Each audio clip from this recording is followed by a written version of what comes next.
ভারতবর্ষের বাইরের জেনারেশনের মানুষকে যে তবলাটাকে একটা গেমের মতো করে ইউজ করেছিল, খেলা। এবং ও একজন কমপ্লিট মিউজিশিয়ান, কমপ্লিট। ও শুধু অর্থনৈতিক নয়, ব্যক্তিগত জীবনে ও একটা দুর্দান্ত মানুষ। আমার সঙ্গে কাজ হয়েছে, সে কাজের স্মৃতি থেকে বলতে পারি, ও যখন কাজ করতে আরম্ভ করলো পুরো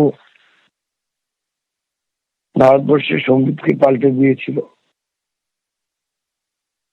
সমস্ত ভালো কিছু আমাদের থেকে সরে যাচ্ছে, চলে যাচ্ছে, আমাদের বড্ড দুর্দিন। জাকিরে চলে এইসব, মানে কি প্রতিভাগুলো। আর আমাদের দেশের আমাদের ভাগ্য ভালো যে এই প্রতিভাগুলো এখানে জন্মেছিলেন। এদের সঙ্গে আমার সম্পর্কটা বড্ড, শুধু যে গান বাজনা ওরিয়েন্টেড তা নয়। আমায় দিদি বলতো, তো দিদির মতনই দেখতো, কি ভালোবাসতো আমায়। ওর বাবা যে আমাকে খুব ভালোবাসতেন। আজকের পরেও যেখানে যেখানে যা যা তবলার মূর্ছনা হবে, স্টেজে হোক, স্টুডিওতে হোক, বাড়িতে হোক, সঙ্গীতের ক্লাসে হোক, যেখানে যেখানে হবে, প্রত্যেকটা শব্দে, প্রত্যেকটা চাঁটিতে, প্রত্যেকটা বাজনে ওনার প্রেজেন্স থাকবে। এবং উনি যে কি, সেটা ওনার জীবদ্দশাতেও আমরা বুঝতে পেরেছি। উনি যখন শারীরিক ভাবে আমাদের মধ্যে আর থাকবেন না, তখনও বুঝতে পারবো আরো বেশি করে।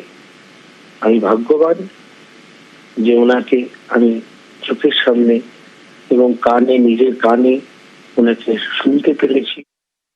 এরকম মানুষ, এবং শুধু তবলা বলে নয়, পুরো রিদম যন্ত্র, তবলা ছাড়াও সারা পৃথিবীর বহু রিদম যন্ত্রের প্রতি তার যা দখল, তার যা আইডিয়া, ওয়ার্ল্ড মিউজিক যেটাকে ওয়ার্ল্ড পারকাশনস লেভেলে ওনার যা জ্ঞান এবং যা কাজ উনি করে গেছেন, ফিউশন মিউজিকে যে কাজ উনি করে গেছেন, যেটার আমার মনে হয় না আমি এত বড় বড় মানুষকে শুনেছি, কিন্তু উনি লতা মঙ্গেশকর যেমন একটাই, রবীন্দ্রনাথ যেমন একটাই, তেমনি একটাই উস্তাদ জাকির হোসেন। আমার সশ্রদ্ধ প্রণাম। এবং এরম মানুষ আর হবে না। আমরা যা শুনে নিয়েছি ওনার কাছে, সেগুলো ভাঙিয়েই তার থেকেই আমাদের শিক্ষা সারা জীবন চলবে।